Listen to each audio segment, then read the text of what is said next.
Welcome to what I believe to be the first video of my public research into folklore and mythology, which I'm currently doing for some time already. And from Dear Santa Claus, I have received this beautiful book to enrich my presence and awareness in the form of this present and this gift. It is a book about the stories and legends of the lowlands of the Netherlands, and it's filled with all these beautiful short stories about that have been cherished and passed by word of mouth and then all documented around the 19th century. They're very short stories and often they don't even have a clue. It's more like an archive of things that have happened and have survived without documenting them in paper and book. And this video is about mermaids, and I will share the story first. It's a very short story. I will translate it into English as I read. The Mermaids of Weduwne. It was a day just like any other day, and the group of fishermen of Weduwne was already full at sea, when all of a sudden a mermaid arose from the waters. This was a sign of emergency weather, terrible weather, and a young fisherman whose boat was laying next to the boat of his father screamed at him, "Dad, come on, we have to go. I saw a mermaid." And his father, which was just crouching over his nets, answered, "My son, the wind is good. Are you probably mistaken?" And the son replied, "I know what I'm saying. I'm not staying."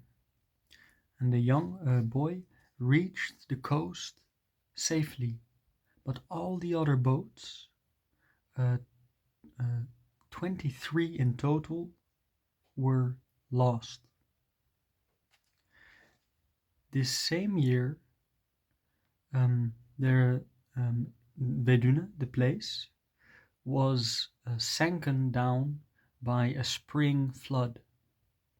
Until this day, do the shrimp fishermen with low water feel the polished stones underneath their feet, which are the remainings of the old church that was a victim to the big waves. Here we see an image, a beautiful illustration of this mermaid, right? So what do mermaids actually represent? What do they mean? Because we got so many stories about mermaids in so many different cultures, and do they really exist? Do they not exist? Well, I think I know the answer to this question. I have a hypothesis. And to set up this hypothesis, I need to introduce a little bit of my train of thought. So, maybe you've experienced sometimes synchronicities. It was meant to be like this. Maybe you see a sign, a number, or a symbol that is constantly reoccurring. Our subconscious is navigating on a level of archetypes and symbols. The father archetype, the mother archetype, the child, the warrior, the king, the queen, the fool, the devil, etc. That is basically the root on top of which all images, all other images, and our whole culture is built onto. So it's the core. So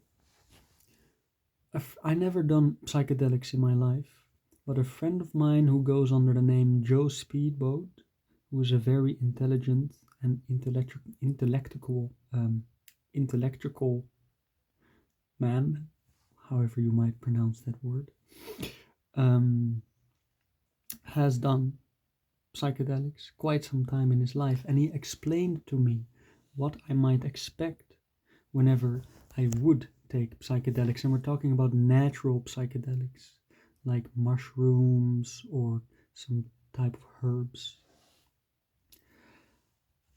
Basically, you look then with your third eye as an addition to what you see and perceive with your normal eyes. So imagine this: you see this reality, but on top of it there's a projection, like a veil, like a net of energies, colors, and maybe even entities that you might see. So your third eye is actually like a projector. So information comes to your third eye. It's your pineal gland. This is a psychedelic phenomenon, and also a scientific phenomenon.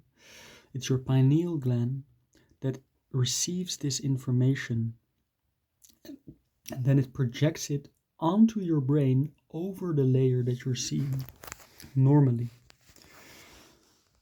So I believe that back in the day, if I read these kind of stories, like presented in this book, the more stories I read, the more I understand that back in the day, people used to see things that we now don't see anymore because of certain conditions, which I will not get into, but just the condition of the state of humanity in general right now, very detached of nature and the nature within ourselves. We're not using all our sensors in our body as efficiently as we used to, because there's no need to, because we're so much in comfort state all the time. So these characters, like witches, devils, or mermaids, all these mythological characters, right, or religious characters, they can be metaphors for something. They can be a metaphor, but since our subconscious is navigating on a symbolical playing field, it might be the case that whenever we do take psychedelics, or in other words, whenever our pineal gland and our other sensory organs are turned on, we actually see these symbols in our brain, in our head, and that becomes our reality. I hope you get me this far. So this becomes our reality, that we see, that we interpret natural phenomenon and translate them into semi-human characters. So let's look at the character of a mermaid. Everyone knows how a mermaid looks like and how they're described. Down, they are fish, and on top, it's often described as a beautiful woman. A beautiful woman. But they are tricksters, and they're cruel, and they'll eat you. Now, what do we say? It's Mother Nature. As far as I know, everywhere on the planet, it's Mother Nature. Nature is a feminine archetype because it creates, it gives birth time after time after time. It's a provider, right? Just like women give birth to life, nature gives birth to life. Fruits, animals, vegetables, seeds, all this beautiful stuff. Now, in the stories of the mermaid, it's often this event where the sailors, they get hypnotized and mesmerized by these beautiful feminine creatures, and then they get eaten or something like that. And in this short story that I just read to you, what happens is the young boy, he sees a mermaid, which is described to be a bad omen for terrible bad weather, right? So this young boy, he and the father says then, no, the wind is going right. So back in the day, we had to be hyper conscious of subtle nuances and changes in our environment, either naturally or metaphysically, in order to survive. And this young boy, he sees a mermaid, which is a bad omen. So you can interpret this story as cultural heritage as a metaphorical story. So back in the day, they would say, I see a mermaid, and that's just another way of saying, I think the water streaming is going to change, and we have to make sure that we get out of here, otherwise a storm is going to devour us. But since the mermaid is half a fish and half a woman, it might be the case that humans would see, because there's so much in their primal, archetypical, interpretive mind, they would see half a fish and half a woman, which seduces them. And this woman, which is also the all-devouring mother, which is a very cruel archetype, this raw power of the feminine, right, is then connected to the fish into one image. So they are constantly in the experience of what we would call now hallucinating, but maybe hallucinating is only just bringing us more into true presence of reality. Because if it is the case that you would be hallucinating whenever you see an actual mermaid and then a storm comes, why would you not um, react and respond according to what you know that a mermaid means as an omen, in order to not have the consequence of the storm as the reality that follows afterward? Because our mind is already making this connotation, right? So I think this is a very, very interesting thing to think about, that whenever we are truly tapped into the reality that is very relevant in terms of the natural and supernatural realms that we have to navigate in as humans, that we have to trust these illusions, so to say, and that we can start to believe that mermaids might arise. And once you believe, you open up your mind, you open up your third eye in order to see these creatures, to see the werewolf, to see the mermaid, to see the little gnomes. Because the gnomes, they are the missing pieces that we cannot see and perceive as humans, that our mind, that is very, very intelligent, and our subconscious mind is filling in with images sourced from these archetypical um, uh, images and symbols that we know, like the feminine or like the child.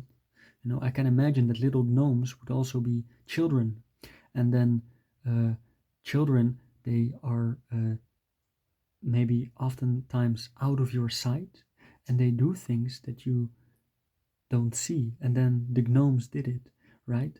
So that might be an experience in the real world that happens, but then whenever something happens that you cannot understand how it happened, even when you don't have children around you, your subconscious mind translates it into little gnomes, little characters, children-like characters, right? So this is a very, very interesting thing to think about for myself, and maybe you find it also interesting. I never heard such an approach to mythology and symbolism, because this approach is essentially an hypothesis of suggesting that we live in a hyper symbolic world, and that we are now in our modern day and age limited to see only just the top of the iceberg of these symbols and this hyper symbolic world, which then presents itself to us in the form of spirit animals, or recurring numbers, or some other kind of synchronicity, right? Or images in the clouds. So this would be a lower level of, so to say, spirituality. Whenever we would tap into deeper levels of consciousness, of spiritual consciousness, we would actually start to see these supernatural mythological creatures, like the Minotaur, like the werewolf, etc., like Medusa, right? Imagine meeting a woman and then you see Medusa. because your third eye is projecting that over this character, this person that is in front of you, because they have all the traits that match exactly the archetype of what Medusa is representing. So that is it for the first episode. 15 minutes. That's not too long of an episode for my doing, not too long of a video. And stay tuned for more. And if you have any thoughts or ideas, or if you like to speculate about this, if you have questions, leave a comment or contact me, and maybe we can have a good conversation together. Thanks for the inspiration. Thanks for the love and the presence. Ciao, ciao. Wait, I just finished the video, but now I realized that I forgot to mention the clue of the meaning of this story, the moral. So the reason why we might see this mermaid character with a fish tail, lower body, and a feminine upper body is because the feminine, the mother nature, is the provider. And then the fishermen, they might be greedy, right? They might be punished by their environment for their greed because they want to fish too much and it's just not the time for it. So then what nature does is it naturally balances it out. It is reacting to the things that are happening in the physical world because it senses it in very complex manners that we cannot really understand because there's so many communication systems with and information pathways within nature. You know, the water, a water molecule has infinite potential to transfer and to hold on to information. So can you imagine how much information there is in the complete wide ocean and the sea, and what happens whenever people are in this state of greediness and the fish get scared, right? So this is maybe a little bit controversial for some people, but we can have a conversation about it anyhow. This is my belief that nature is this intelligent, that whenever we are in a negative state, in a low frequency state, that nature and reality reacts and adapts to that to balance it out. So then we see in our own subconscious, which might be just our conscious, right? Not our conscious as in awareness, but our conscious as in you have a bad or a good conscious.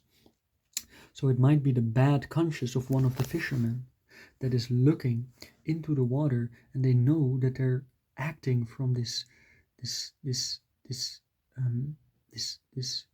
intention of greed, either consciously or unconsciously. And then they project for themselves to protect themselves and their environment this mermaid in the water. And imagine, instead of catching a fish and eating the fish, catching a mermaid and eating half of the fish and half of a beautiful woman. That is really messed up in our psyche to do that. So what our psyche that naturally evolved to synchronize in harmony with nature then does, it reveals to us through the image of our third eye this image of a beautiful woman, warning us to take a step back and not eat the beauty of the feminine world of nature, to not devour it, to not overconsume, right? So that is what I believe to be the essential part of this mystical character of the mermaid, that it is about a healthy relationship with Mother Nature, so to say. And whenever we do trespass because of our lust, right? Our lust of wanting to have the fruits of this feminine creating beautiful entity.